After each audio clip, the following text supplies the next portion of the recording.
மக்களுக்கு வணக்கம். இங்கே பாருங்கள், நான் சொன்ன மாதிரியே அடுத்த நிலை வந்துருச்சு. பெட்ரோல் பங்கில் வந்து இப்போ பெட்ரோலும் இல்லை, டீசலும் இல்லை அப்படிங்கிற மாதிரி வந்துருச்சு. பைக்கில் எல்லாருமே ஒரு 10 லிட்டரு 20 லிட்டரு இந்த மாதிரி பிடிச்சிட்டு போகிற மாதிரி எல்லாருமே வந்து வாங்கிட்டு வந்துட்டு இருக்காங்க. அதான் கார்லேயும் ஃபுல் பண்ணிக்கிட்டு ஃபுல்லாக இதுக்காக வேண்டியே அலைகிறாங்க. தமிழகம் எங்கே போகுதுன்னு பார்த்தீங்கன்னா பெட்ரோல் பங்கு தான் தேடி போயிட்டுருக்கு. அந்த மாதிரி நிலை வந்துருச்சு.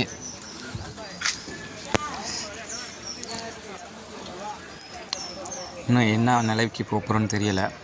வாங்க பார்க்கலாம். இது எங்கன்னு பார்த்தீங்கன்னா இது செங்கிப்பட்டி தான்.